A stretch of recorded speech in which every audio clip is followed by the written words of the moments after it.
So far on Ventures in Wine Country. 2014 has been an outstanding year for Okanagan growers, and the harvested grapes now await the winemaker's touch in cellars up and down the valley.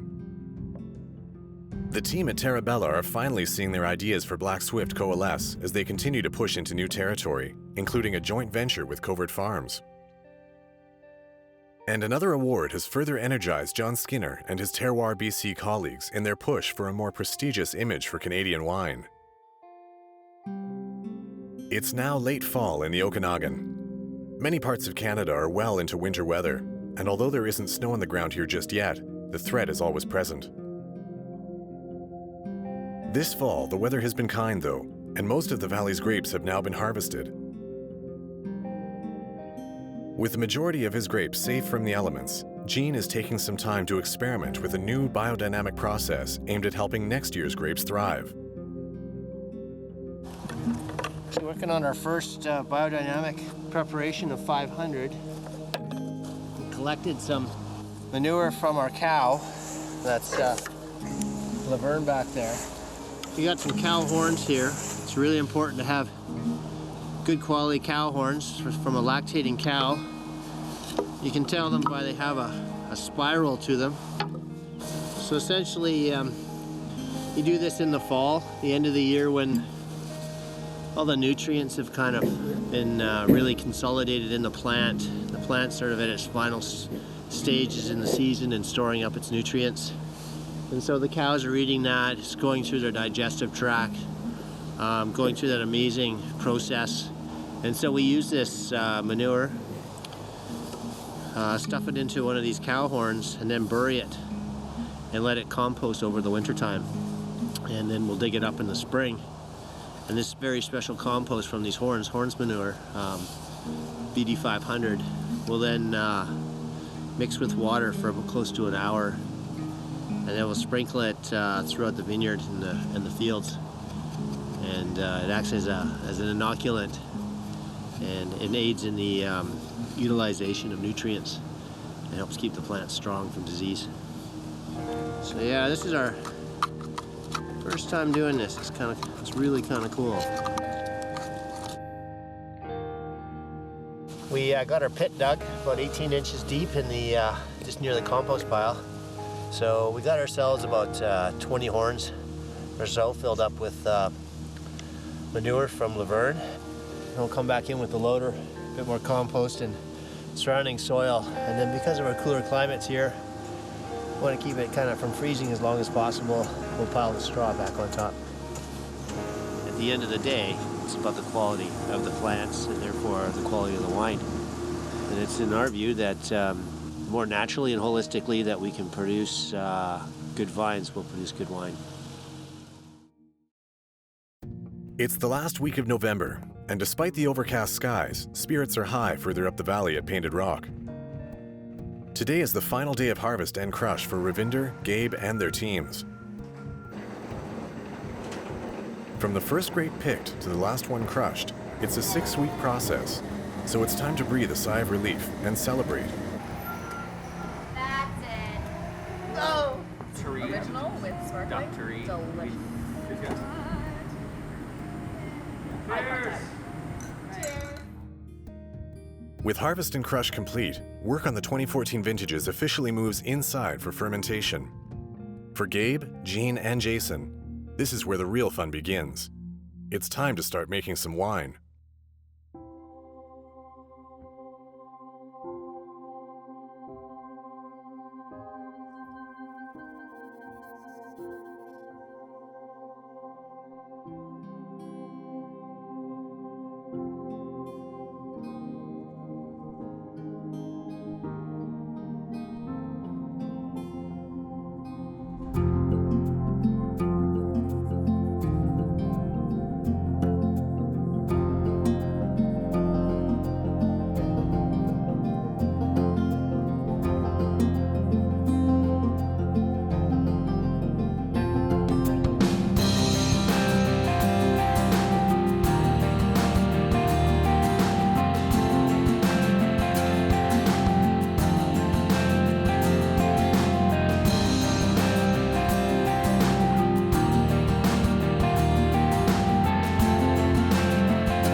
Once the grapes have been brought in from the vineyard and crushed, it's not long before fermentation begins. Depending on the winemaker and the wine they're crafting, there are many differences in treatment that can be applied during the ferment, which will affect the flavors of the finished product. Even the same grapes from the same vineyard can be fermented and aged in a variety of different ways in an effort to achieve just the right balance. Primary fermentation is essentially sugar into alcohol, and then a secondary fermentation is taking malic acid and converting it into lactic acid. Yeast ferments sugar to alcohol, and then lactic acid bacteria does the secondary fermentation, so malic to lactic. Malic's a very sharp, harsh acid, and it converts that to lactic, which is a bit softer. In like Chardonnays, you'll get like a buttery aroma, buttery taste, or just like kind of smooths out a palate kind of thing. Makes it bigger mouthfeel, yeah, softer. And sometimes we'll take one batch, split it to use two different yeasts just to get more complexity, more blending options for when we go and put the Chardonnay together. We'll take one batch that we used, two different yeasts, different barrels for those two batches and those different yeasts. We'll put a little bit in stainless steel. It gives us, as Alan likes to say, gives us more spices in the cooking, your spice rack, so we can mix and match, or if we're not happy with something, we can keep it out, or if we're happy with all, put it together. And this is what we have, and it makes a quite complex wine. And I think this year we did a really good job of it, and it's probably one of our best Chardonnays to date.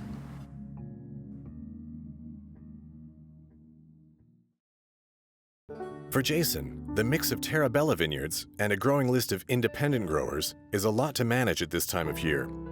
But a great season in the vineyard generally makes for an easy job in the winery.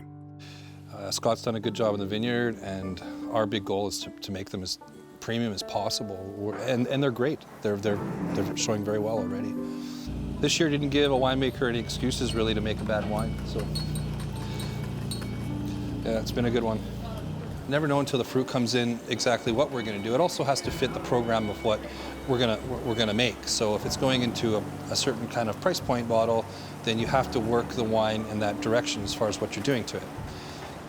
But a lot of times, the juice, during the ferment, it'll kind of tell you what it needs. I don't like to rely on oak and a lot of additions like that, but sometimes, we will add a bit of oak to help the structure, and tannins to help the color stabilization.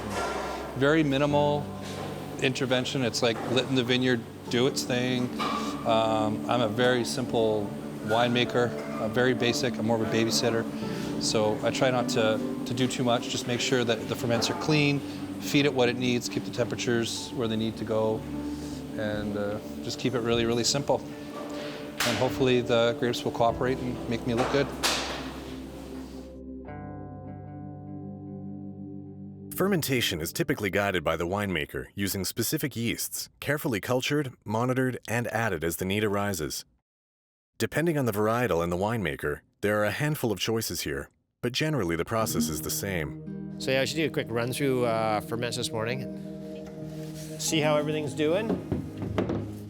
So yeah, we got about 10 lots going right now, from sparkling base, Pinot Blanc sparkling base, to Sauvignon Blanc, Roustan Viognier co-fermented at the back there, some Rosé, Pinot Noir, Merlot Rosé.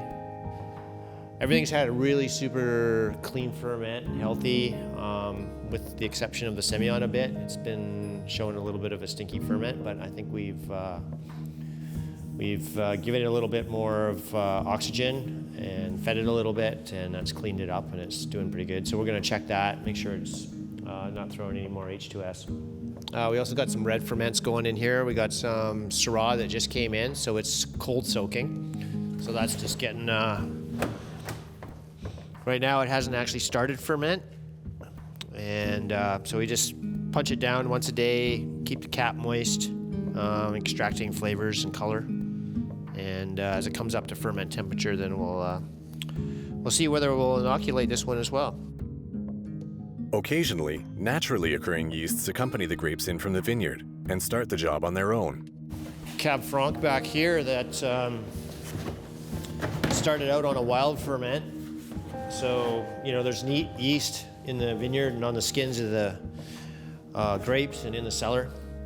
And sometimes when you do a wild ferment, you end up with yeast strains that produce a lot of ethyl acetate, which is kind of like nail polish remover, and which isn't, you know, a quality factor in wine. So in those cases, we try and stop the wild ferment and add a cultured yeast. In this case,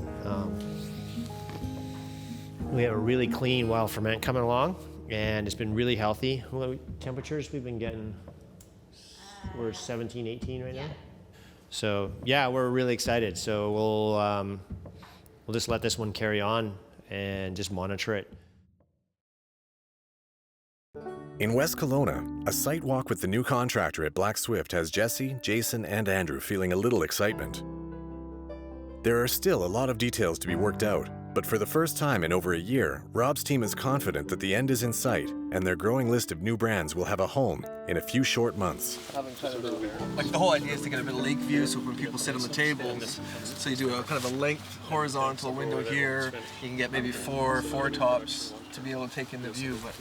But you didn't like that? You guys need to figure that one out. With who, Jason? I'm not worried about Jason. It's crazy Ingram that I'm worried about. I was just gonna say, you put these two together to do this. So we got to decide Basically, you have to decide kind of what. how much we're coming out and how much. Do we want to keep the same grade? Do we want to like? Obviously, I like the idea of where I can have a railing somewhere Yeah. to not drop down. And the wine that will be going in the bottles is shaping up well too.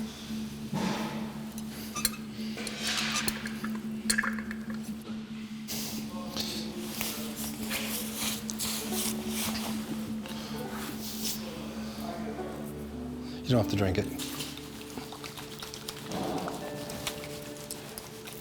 So these are all just evolutionary differences. They're not really quality differences. That's what you're telling me. All the Sauv Blancs. Yeah.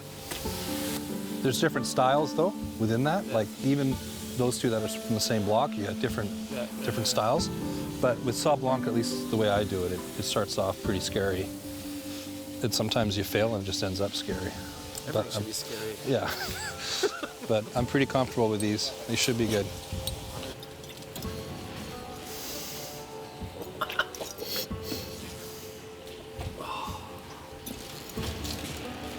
Stop the barrels, Jesse. Hey, there's a pinhole there. Dude, that's great. I know. Yeah, I don't normally agree, but I agree on this one. Wait till you taste it. I need to taste it. Sign of a great wine. I think we kind of nailed this one. The China guy just doubled his order. Really? Got that on film? With permits finally in hand and the wines progressing nicely, the Terabella team are turning their attention back to their brands, and Jesse and Andrew have uncovered the perfect artist to design their new labels. One who has some uncanny links to the project and the property. So when me and Jesse got to know each other, we started talking about the Black Swift, and just a couple days after he'd contacted me to do these labels and had told me his spiel about Black Swifts and the Okanagan and how they lay a single egg and all this, and he wants to do a Screaming Frenzy. I was cycling from Vancouver to the Okanagan, and I was down by a Soyuz camping. We were sitting at a picnic table and we looked up, and in the air there was this massive flock of birds, and I looked closely and realized that they were Black Swifts. And then I realized that Screaming Frenzy was a reference to, it's actually like the term for a group of Black Swifts is a Screaming Frenzy, because they're just flying around in this frenzy and they're like screaming at each other, and it's just like this cacophony and of chaos, but quite beautiful at the same time. Paul's first encounter with the vineyard that will soon host his designs came much earlier, however, with a close call when he was only 16. My parents went out of town for a weekend and we had a party. I had this amazing idea to take my dad's company truck. I was kind of testing it to see how fast it would go, and we came around this one really kind of sharp corner on Boucherie Road, which is just where the Hatch Winery begins. Rolled it, end over end and sideways a couple of times, and all the windows had broken out of the truck, and there was like kind of some steam coming up. And we realized that we'd rolled it right into the vineyard. But when my parents came home that weekend, I was in a heap of trouble. It was just one of many serendipitous coincidences that we've had since working on this project. Having his art be the cornerstone of a brand or a label is one thing, but Jesse has handpicked one of Paul's pieces that he wants to use for something really eye-catching. Actually, one of them in particular, I believe they're going to be using as the sign for the winery, and they're going to be mounting it on, I don't know how they're mounting their sign, but it'll be on the side of the road up by the winery there somewhere. I believe, let's see, we've done 3 for the Screaming Frenzies, which are the black swifts carrying things, various things like the egg and the dinosaur and the pigs.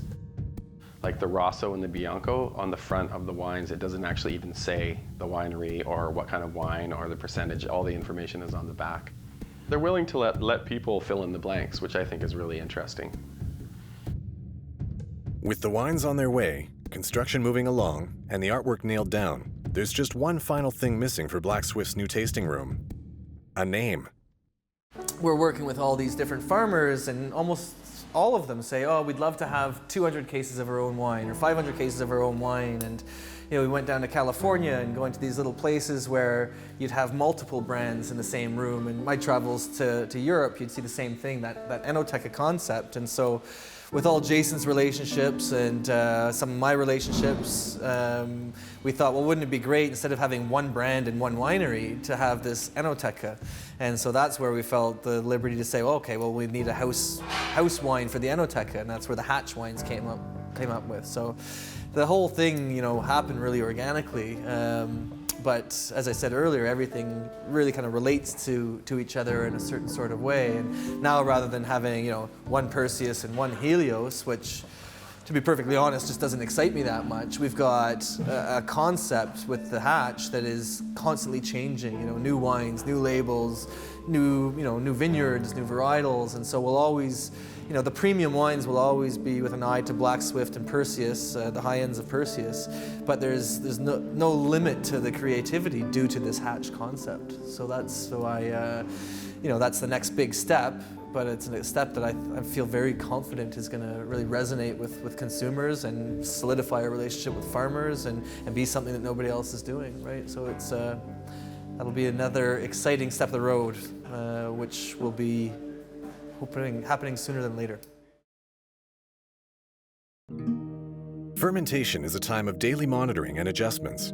There aren't many things in the winemaking process that can't be remedied somewhere down the line if the need arises. But when something is missed this time of year, it can take a lot more time and effort to fix. If it looks like it's going to stick, and that's where the ferment stops prematurely before it's used up all the sugar, which is in some cases, it's not a bad thing because you may want some residual sugar, but if it happens too early, there's the possibility that it could start re-fermenting in the bottle down the road, and then you end up with blowing corks and fizzy wine and returns and egg on your face. Yeah, so that's a hydrometer, and it's doing the similar thing as the Brix meter, or the refractometer. So what we're doing is, recording the specific gravity, and as yeast metabolizes the sugars into alcohol, the alcohol is less dense even than water, so as the sugars disappear from the must and become alcohol, the density decreases. And so we track that density change as a correlation to the content of the sugar. So if we go through 2 or 3 days and nothing's happened, then it's indication that we need to maybe intervene, raise the temperature up, which can increase the yeast activity, feed it, oxygenate it. But if you don't measure it, you don't know if it's working or not. So sometimes you've been smelling a sample too long, you gotta smell something else like your armpit to reset your nose. Or damage your nose. We're just monitoring the flavor profile, mouthfeel, mid-palate, keeping an eye out for any kind of faults that might be developing, and if we need to help along and sort it out. It's getting a lot better than it was last week, so it's actually going to be some pretty good Semillon, I think.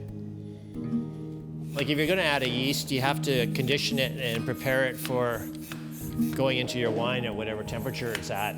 You don't want to shock it, sort of give it the best possible chance of getting going. So typically you have we use an organic yeast nutrient for starting, and that goes in water at 43 degrees centigrade, and dissolve that, and then once the temperature drops down to about 40 degrees centigrade, we'll add the yeast.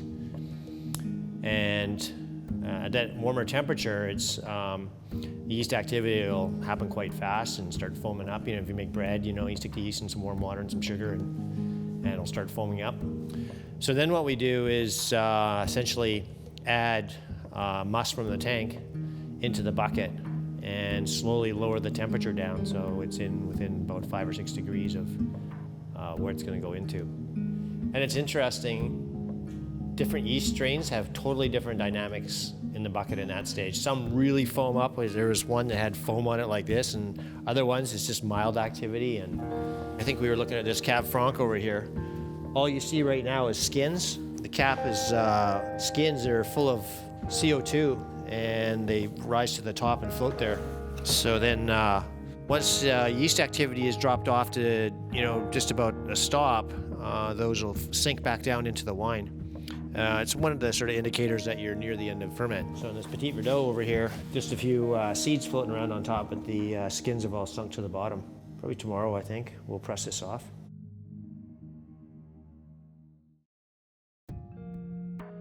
As the busyness of the summer and harvest fades, the industry's business comes to the fore each fall as the BCWI holds its annual general meeting. This year, some important issues were brought up for debate and vote, which yielded some mixed results for Terroir BC. The board structure changed some time ago, and now they did. It went from, there used to be 2 small winery, 2 medium winery, and 3 large winery board seats, and now there are 3 of each. In September, there was a motion passed that quite handily that we saw the increases in numbers of the representation to the board being equalized. You know, there was a couple of candidates put forward as board members from Terroir, and unfortunately, none of them actually made it, but it's a democratic process, and that's the way it went. Yeah, it didn't go very well, and when it worked out that no one got on, you know, we talked within 48 hours of that, and it was just another huge boost in the morale of the group, because we thought, you know, if we had gotten on, then we wouldn't be able to say and do the things we do. So we've been able to deal with it better from outside. And they say there's going to be an independent director, which is very important because we need somebody who understands governance and understands conflict. You know, it's time that enterprise, the BCWI, it needs a big rejig, and it needs to get focused on the priorities of our domestic industry. I think that there is a tremendous amount of conflict of interest in there, and it needs, and somebody needs to marshal that at the board level. Their voice will be heard, and there's some of us on the board who are very sympathetic to, you know, Terroir's message, because we're small wineries and we're doing exactly what they're doing, and we get it. And when we speak up at the board table, that message doesn't get lost. We're not overrun by any stretch of the imagination by, say, the big wineries. John Skinner is one of the most accomplished people I've ever met, because there's times in this whole terroir thing where we had a lot of guns pointed at us. It got pretty personal, and so John has hung in there, and he's done a phenomenal job of networking. He's got so many people in so many places in government, and he's got buyers now from other provinces coming in to meet terroir and see what we're all about. And he's really stuck his neck on the line, and he's a guy that you'd absolutely trust 100% to cover your back. He's not faltered once. With the board structure initiative behind them, Terroir is shifting focus back to their main areas of concern. The VQA was set up years ago by people like Harry McWaters at a time when it was a good thing. It's not a quality standard, it's a no-fault standard. Having said that, 90% of the wineries produced a very high quality, so it's not an issue. But you're running into bureaucracy there. And now you've got a situation where 50 to 75% of all the wineries don't even want to belong to the VQA. So they don't really represent all the job-creating wineries in BC anymore. So Terroir is kind of leading the approach to let's separate BC wines into wines of British Columbia that are 100% grapes, but don't want to belong to the VQA. There really needs to be a voice that, you know, encourages our industry to, like, just to label single vineyard wines and to label sub-appellations and all this stuff that's really elementary for most serious wine regions, and for whatever reason there's just not an appetite in the Okanagan to do that. But, you know, there's a reason that Black Swift won't be VQA. It's because we're not allowed to say, you know, Raymer Vineyard East Kelowna or Coyote Vineyard McIntyre Plateau. You're not allowed to label like that. And it's a very conscious decision for us to not be VQA, so we can just get more of a sense of a place as possible. I mean, these are supposed to be single vineyard wines. That's the whole principle of Black Swift. And if your overall governing body isn't allowing you to label it as such, then, you know, you're obviously got a bit of an issue. The very strong feeling in the industry is it's not necessarily common sense, and it's unfortunate. But, you know, VQA will always have a position, but we need a stronger brand to go across the country and outside of the country as well. So, and like I said earlier, unless you're in the BCWA and have VQA, you can't sell in the liquor stores. Well, why would you deprive the liquor stores of some of these unbelievable wineries out there that don't want to belong to VQA? Blue Mountain being one of them. You know, they're not VQA, they never have been. There's a lot of them in that boat. My biggest concern is that we have a split in the voice of the industry, which won't do anybody any good. And some of the objectives of terroir, almost all of them, I mean, they're in line with what the Wine Institute's doing. It's just, you know, when you have a small group of wineries there's a few people who have got the lead, they can start pushing things very fast, whereas an established association like the Wine Institute, you know, has to consider everybody who's a member, and there's protocols, so you can't just sort of immediately charge off in one direction. You know, there's a little more gravitas to it. VQA wines is the order of the day. Their prime responsibility is to market that as a category. They're to advocate for us to government at all levels, and I think that working together, our voice will be heard a lot better than working individually or in smaller groups. The reality is, I think, you know, we're not a big wine industry here, and we're small on the world stage, so we need to have as tight and cohesive a message as we can put together, and we need to have everyone pushing that wheel to get the momentum so that our story gets out there in the world. Despite a good deal of agreement on these issues, concerns remain about a split voice within a young, relatively unestablished industry. But even political circles can't seem to find consensus on the potential impact of Terroir's initiatives. For now, John and his colleagues seem to have support in just the right places. Ultimately, I want a strong and healthy industry. I want an industry putting one foot in front of the other. And we have a very good voice with government right now. They listen. Terroir's position with government is we try to offer solutions, not complaints. And we're not trying to be a squeaky wheel. We're trying to be a resource for them. John's led it and done an incredible job, and he's had some real good recent successes now where the government has literally said, and I believe them, we didn't know that all this wine that is being put out by the commercial wineries, we didn't know that 75% of the BC market may not have any BC grapes in it at all.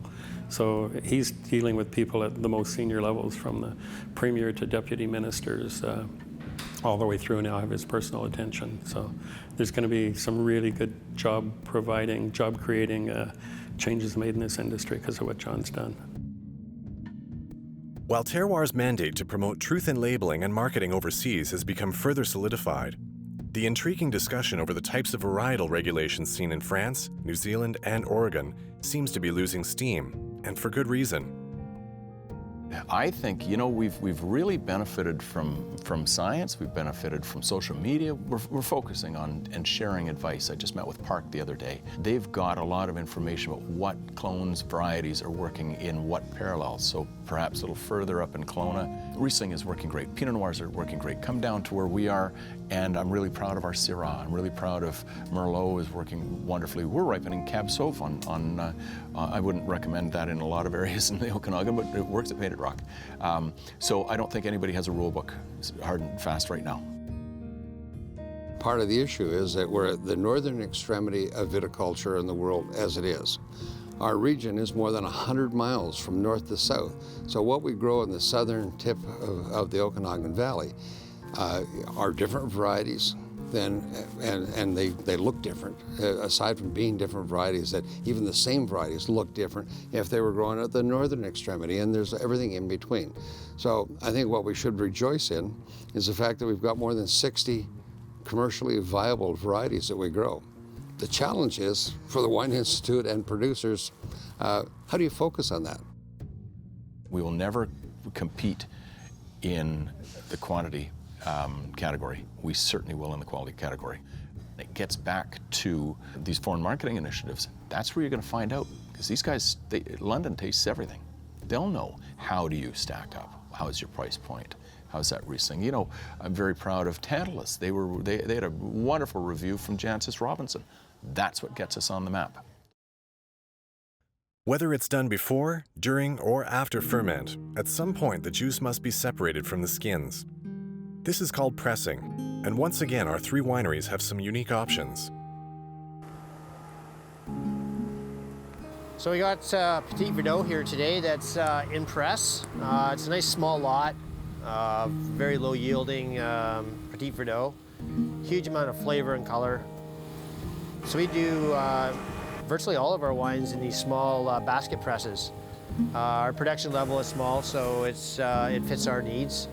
And they're also quite gentle on the wines, so we don't beat them up. We don't. It's really tough to overpress them, so we maintain optimal quality. Being a nice small lot too, we're just pressing it gently and gravity feeding it into oak barrels over there. So no pumps today, and we've taken off the free run, and that's the juice that just comes out of it before you even press. You pour in all the juice and skins and seeds into the top of the press, just under this cover here. And that's flowed through screens to collect the seeds and skins. For white wine, the grapes are generally pressed prior to ferment. For red, the skins are left on throughout the process, sometimes for hours, sometimes for weeks, giving red wine both its color and its tannins.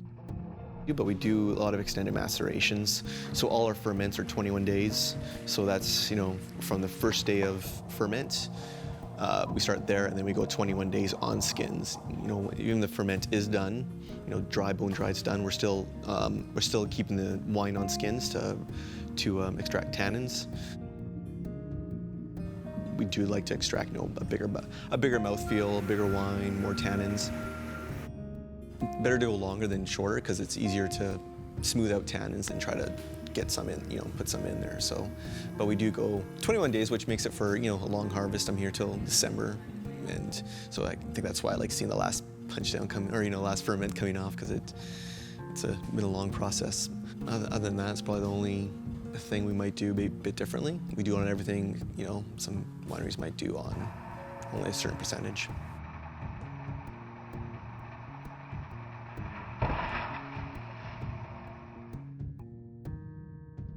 Much like during fermentation, when a greater complexity of flavors can be achieved by applying a variety of different treatments, the pressing process can allow a winemaker similar options to diversify the ingredients they'll have to work with. The free run has low tannins and lots of fruit. As you start to press and squeeze some of the tannins and out of the skins and seeds, you get a little bit of bitterness. And it's a progressive rate, so it's you kind of just keep checking it as you go along till you find a point where it is getting a little bit too harsh to carry on with it. So yeah, we'll keep that free run in one barrel, the pressed juice in another barrel. Sometimes the free run is almost too gentle and doesn't have that tannin for long-term ageability, and so then we mix the pressed juice in with it to get the right tannin levels for the style of wine that we want to produce. As the holiday season approaches, the ferments begin to finish, and one by one, each wine is put away to be aged. For most winemakers, this time of year not only offers a sense of accomplishment, but also a sense of relief.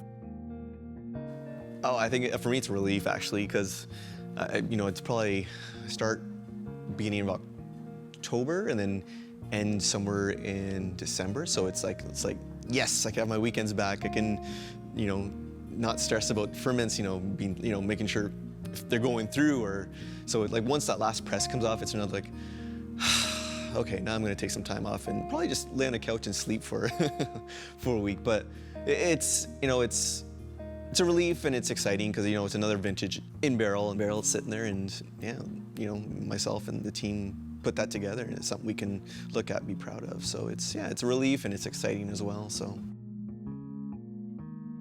December has arrived and Christmas is on everyone's mind. The Hatch on the Black Swift property can expect visitors in a few short months. Although Alex is more excited about who'll be here in a few short weeks. I picked the tree out all by myself. Oh, did you? Where did it come from? While most of the valley's wineries have all but wrapped for the holidays, a healthy number have been patiently waiting for December's cold nights to arrive. Canada may not just be about ice wine anymore, but this delicacy is still a world-renowned and highly sought export, and Jean has left some grapes for an experiment this year. Yeah, it's our first time trying a late harvest out, so it's a learning curve.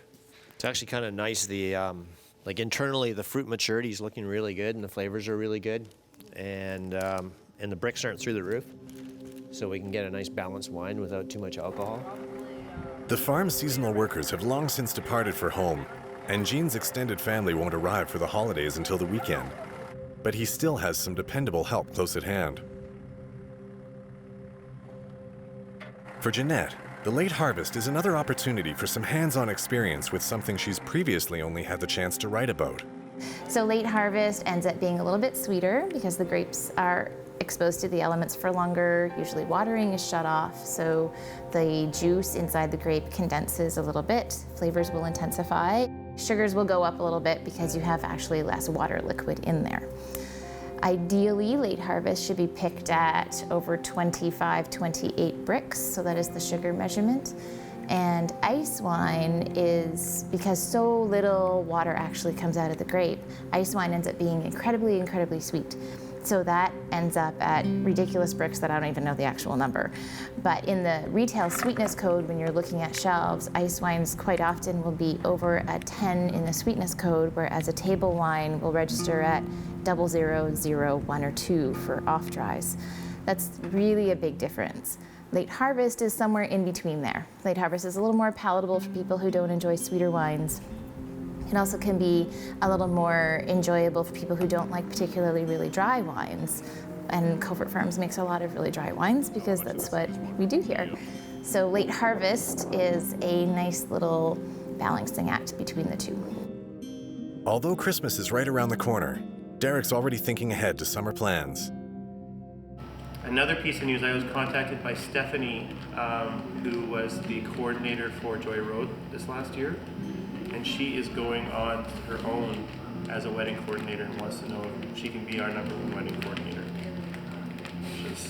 you have any wedding requests? Yeah, we do, and it's been something we needed the extra person to manage. But it's not something you want on your payroll. No, exactly. So we have a friend that's a photographer in the coast that was interested in doing it, and now with this, it might be an opportunity to look at. I've got a spectrum. We've done the research. We just need to really build a package. Yeah, it was 2 years ago's winter project, and I got 90% done, and I just didn't get it on paper. For John, Christmas will be a time with family, and also a time to celebrate a new addition to his team. My daughter Lauren did her MBA in Bordeaux a number of years ago, and she wanted to go get into private business to bring something back to the company, and she's going to be starting to work for us in several months. It's very, very exciting for us, me to be able to step back a little bit and bring my daughter in. She did her MBA was luxury brand management, food and wine, so she really gets where we're going. She's sort of our brand manager, and very excited that she'll be in the fold. We're going to Chesterman Beach over on Vancouver Island, Tofino. And my daughter's boyfriend's mother and her boyfriend are coming for Christmas and New Year's. So this is just a really nice family time. It's downtime. Really, really very much looking forward to it. They live in Paris and they know wine. And I'm always really excited to get feedback. So I'll bring some back vintages and show them what we're doing. Next time on Ventures in Wine Country. The valley is hit with a massive winter storm, and there's concern at Covert Farms about some of the younger vines. Paul's logo for the hatch comes to life as the team's ideas begin to take shape. And Lauren Skinner finally arrives at Painted Rock, just as John departs for a big day for Canadian wines in London.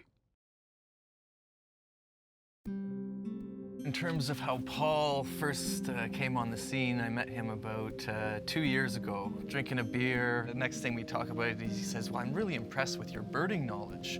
And I said, well, to be perfectly honest, Paul, my dad and brother and I kind of came up with it after 4 bottles of Pinot Noir, and we thought Black Swift, laying a single egg and doing our single vineyard philosophy made a lot of sense marketing-wise after a lot of wine. I said, I'm not really a birder. And he goes, well, I'm an avid birder. My passions are art and birding. I was like, dude, you're way too cool to be a birder. And he's like, don't knock the birders, don't knock the birders. And he's been birding for whatever it is, 15 years. And he goes, well, actually, about 2 weeks before I got your email, I was, birding down in the Okanagan, and we were pitching a tent, cracking a beer, lying out in this open field, and he looks over at his buddy, and his buddy's like almost trembling, and it's a friggin' screaming frenzy! And everybody's freaking out, and it's their first time they've seen a Black Swift, let alone a screaming frenzy, and I'm just like, dude, you're blowing my mind that you know what a screaming frenzy is, let alone just saw one a couple weeks ago. It kind of went on from there, and a few more beers went down, and then finally he goes, well, where is this winery anyways? And I said, oh, it's on Boucherie Road, right beside Quail's Gate. And I said, what is it? He goes, well, I guess I got to tell you a story. I said, sure, knock yourself out. And he goes, well, when I was 16 years old, I was being a 16-year-old boy and doing what 16-year-old boys do, drinking beer, and ran out of beer. And just so I kind of borrowed my dad's truck. And on the way back, he's like, I didn't roll the car. I flipped that sucker 3 times. Great story, dude, but why on earth are you telling me this? And he said, well, this is the day I decided to smarten up and grow up and decided really to, pursue art in a serious way. And I was like, still, I don't get why you're telling me this. And he gets all up in my face and stuff, and he goes, I landed in your vineyard. And I was like, you gotta be kidding me. And so that was the real big goosebump moment. And I looked at him and I said, I think we're supposed to do something together. And he goes, yeah, I think we are. And ever since, Paul's been an intricate part of the hatch and just a wonderfully fateful addition to our team.